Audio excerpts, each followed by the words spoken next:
અને ફળના પ્રસાદ થકી તારા ઘરે સંતાન પ્રાપ્ત થશે. આ પ્રમાણે ફળ મળી ગયું. બ્રાહ્મણ ખૂબ પ્રસન્ન થયા. આત્મદેવ બ્રાહ્મણ પોતાના ઘરે ગયા. પત્ની હતી જેનું નામ હતું ધુંધુલી. એ ધુંધુલીને ફળ આપ્યું. યાદી આવી કે હે ધર્મપત્ની, આજ સમય સુધી આપણા ઘરે ઘણું બધું સુખ છે, પણ એક સંતાનનું સુખ નથી. હવે એ સંતાનનું સુખ પણ આપણને પ્રાપ્ત થશે. આ વનમાં રહેલા ઋષિ મુનિએ આપણને ફળનો પ્રસાદ આપ્યો છે.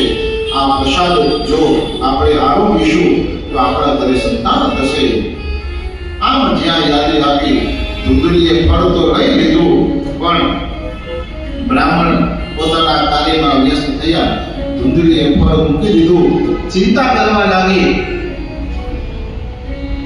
કે જો આ ફળ હું પ્રસાદ લઈશ, આરોગીશ અને 9 માસની પીડા સહન કરવી પડશે, પ્રસવની પીડા સહન કરવી પડશે.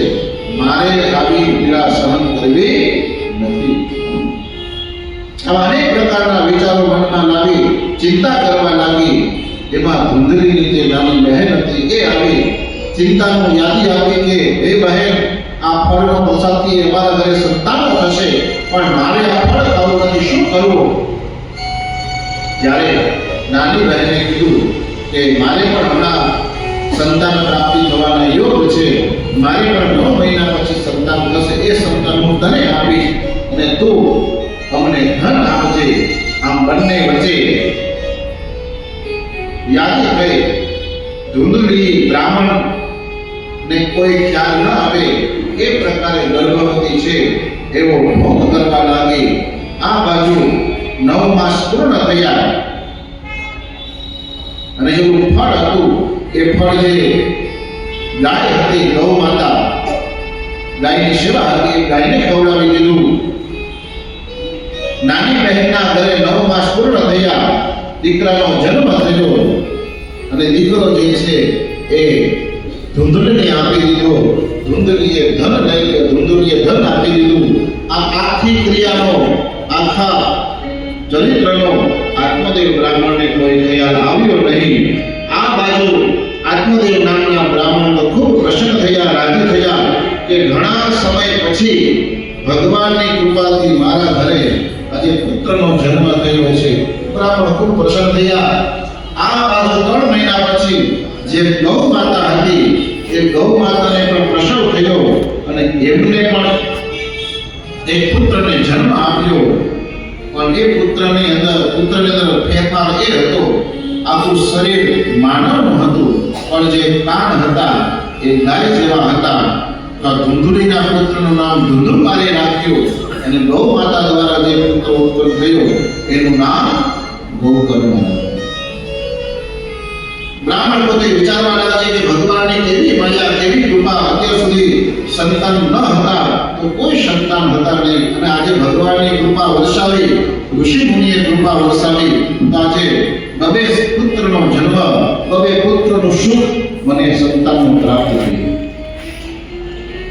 સમય ધીમે ધીમે પસાર થવા લાગ્યો. સંતાનો ધીમે ધીમે મોટા થવા લાગ્યા. જે ધુંધુકારી હતો, ધુંધલીનો પુત્ર, એ પાપનું ફળ હતું અને તોફાની થયો, અત્યાચારી થયો. અને જે ગોકર્ણજી હતા એ ઋષિ મુનિનો પ્રસાદ હતો. ઋષિ મુનિના આશીર્વાદ હતા. તે દેવમય જીવન જીવવા લાગ્યા. ધીમે ધીમે બંને પુત્રો યુવાન થયા. પણ સમસ્યા એ આવી કે ધુંધુકારીનો એટલો બધો ત્રાસ વધી ગયો કે આત્મદેવ બ્રાહ્મણ હવે ધીમે ધીમે દુઃખી થવા લાગ્યા કે આના કરતા તો પુત્ર ન હતો એ વધારે સારું હતું. હવે તો આ પુત્ર જ મને દુઃખ આપે છે. એટલા માટે ભગવાન ઘણી વખત આપણને કોઈ આપણી ઈચ્છા પૂર્ણ કરતા ન હોય એમાં આપણું કલ્યાણ સમાયેલું હોય. આ સમજવા માટે કથા સાંભળવી પડે, કથા શ્રવણ કરવી પડે. આત્મદેવ બ્રાહ્મણે બીજું કોઈ દુઃખ હતું નહીં. આરામથી ભગવાનનું ભજન કરતા, નામ જપ કરતા. પણ હવે ધુંધુકારી નામનું પાપ મોટું થયું, પુત્ર મોટો થયો, તો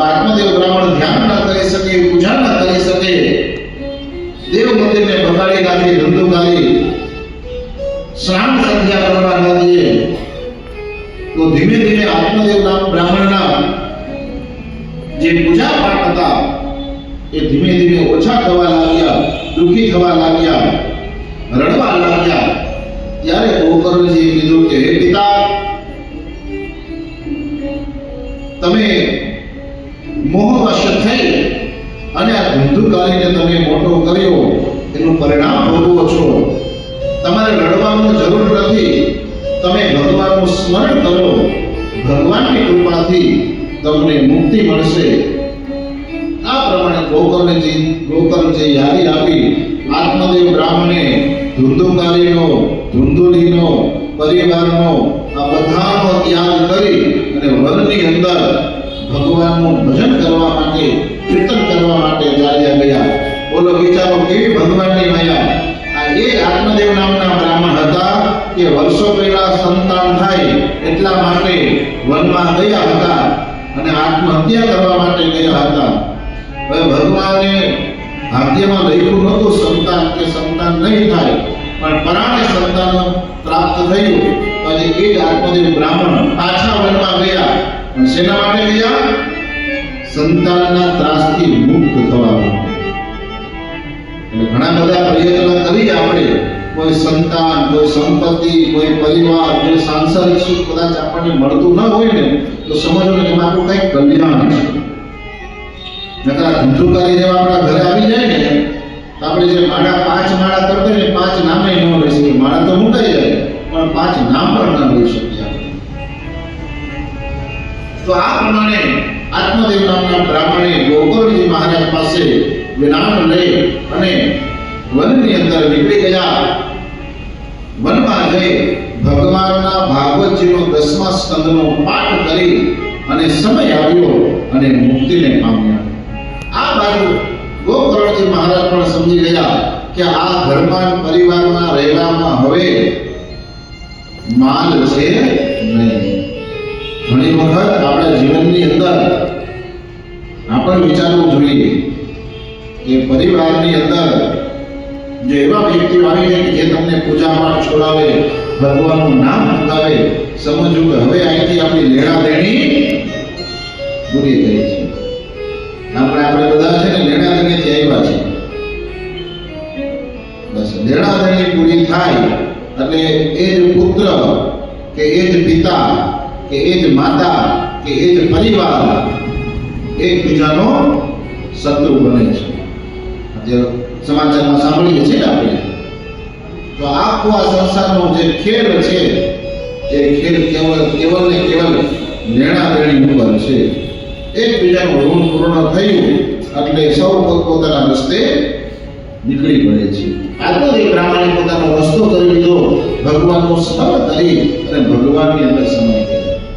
આ પ્રમાણે જીવનમાં આપણે પણ યાદી રાખવી જોઈએ કે જ્યારે જ્યારે આવો સમય આવે કે ભગવાનનું ભજન છૂટે છે, ભગવાનનું નામ છૂટે છે, ભગવાનનો મહિમા, ભગવાનનું શ્રવણ થઈ શકતું નથી, તો જે નડતર રૂપ છે એ નડતર રૂપને આપણા જીવનમાંથી દૂર કરવું જોઈએ. કારણ કે નડતર ઘણી વખત આપણને નરકની ગતિ પ્રાપ્ત કરાવે. એટલે બહુ માયા આ સંસારના વિષય ઉપર રાખવી નહીં, નકર આત્મદેવ બ્રાહ્મણ જેવું થાય. બરાબર ભજન પાયું હોય, ભગવાન કૃપા કરવાની તૈયારી કરતા હોય, ત્યાં વળી આપણે પાછા માયામાં ફસાઈ ગયા. તો ગોકર્ણજી મહારાજે પણ સમજી ગયા આ ઘરમાં, આ પરિવારમાં રહેવામાં હવે કંઈ યોગ્ય છે નહીં, હવે આપણે આ ઘરને છોડી દેવું જોઈએ. ગોકર્ણજી મહારાજે પણ ઘર છોડી દીધું, પરિવાર છોડી દીધો અને તીર્થયાત્રાની અંદર જઈ અને ભગવાનનું સ્મરણ કરવા લાગ્યા. હવે આ ઘરની અંદર કોણ? ધુંધુલી અને ધુંધુકારી.